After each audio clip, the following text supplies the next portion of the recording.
0 to 1:30. The hook. The stranger in the mirror. I am 78 years old. Today I looked at a photograph of myself at 22, the day I got married. I looked into those young eyes, and I realized something that broke my heart. I don't know who that girl was. More importantly, I spent the next 60 years making sure she stayed buried. I'm standing here today to tell you about the most dangerous virtue in the world. They call it being a good woman. They call it selflessness. But at 78, I call it by its real name, self-erasure. I spent 6 decades being a professional ghost haunting my own life, making sure everyone else was fed, warm, and happy, while I starved in silence. If you are a woman, or anyone who feels like they are living for everyone else, please listen to my scars. Don't wait until you're 78 to finally take up space. 134. The architect of everyone's dreams. In 1968, the world was changing, but in my house, the rules were old. My mother handed me a set of invisible keys on my wedding day. She said, "Grace, a woman's success is measured by the peace in her husband's eyes and the cleanliness of her children's clothes." I took those keys and I locked my own soul in the basement. For 42 years, I was a masterpiece of accommodation.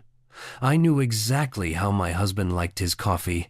3 minutes after he sat down, 2 sugars, 1 cream. I knew which daughter needed a hug after school and which one needed space. I was the bridge that kept the family from falling into the river, but nobody ever asked the bridge if it was tired of being stepped on. I remember a night when I was 38. I was folding laundry at 11 p.m. The house was quiet. I found an old notebook where I used to write poetry. I read one line, and I started to cry. Not because it was a sad poem, but because I realized I hadn't thought a single original thought for myself in a decade. My mind had become a calendar for other people's appointments. I closed the book, put it in the bottom of the hamper, and never looked at it again. I told myself, poetry doesn't put food on the table. I chose the laundry over my soul. That was my first big mistake. 4 to 7:30. The relentals later. The tragedy of a woman's life is often written in the word later. When I wanted to take that photography course at 40, my husband said, maybe when the mortgage is lower. So I waited. When I wanted to visit the coast of Maine alone just to see the lighthouses at 50, my son went through a bad breakup. He needed me. Later. I whispered to the lighthouses. When I was 60, I thought, this is it. The kids are gone. But then came the grandchildren. And the world tells you that being a devoted grandmother is the highest honor. So I traded my travel brochures for diapers and school runs. We are taught that our worth is a bucket of water. We are told to pour it into our husbands, our children, our friends, and our bosses. We pour and pour until the bucket is dry, and then we are praised for being empty. It's a beautiful, sick lie, because an empty person cannot truly love. They can only resent. I didn't realize I was angry until my husband passed away 7 years ago. When he died, the silence in the house wasn't peaceful. It was deafening.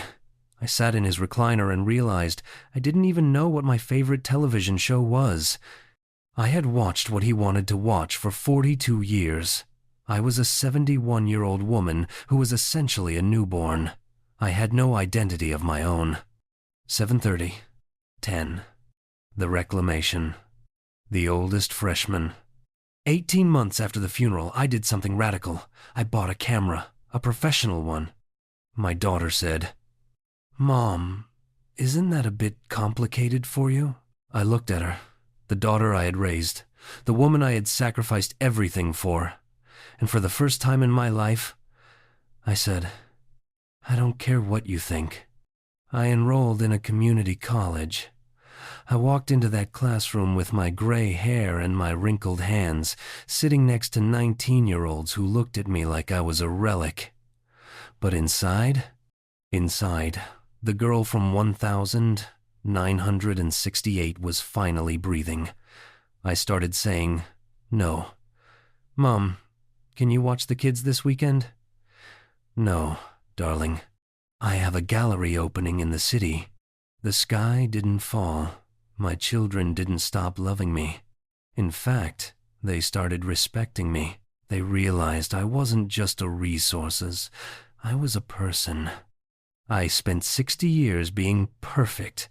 I've spent the last 6 years being alive. And let me tell you, being alive is much, much better. I travel now. I eat what I want. I speak my mind. But the grief I feel is for the decades I lost. I look at women in their 30s and 50s, running themselves ragged, trying to please everyone, and I want to scream, "Stop shrinking yourself!" 10, 12, the final plea. Claim your space. Your life is not a dress rehearsal. There is no later. There is only the heartbeat you have right now. Being a good person does not mean being a doormat.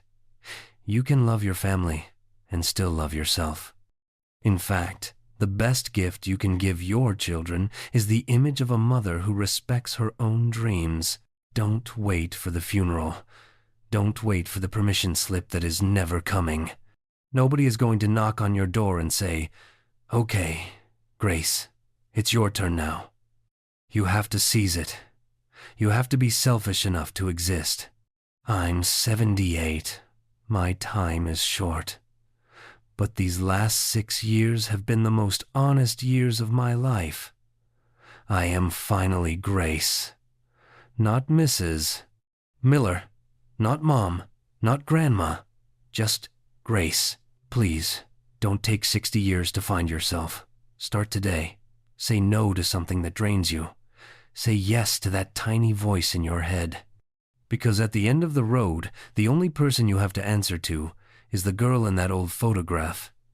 Don't let her down. If you needed to hear this today, it's not a coincidence. It's a sign. Wake up. Claim your life. Now.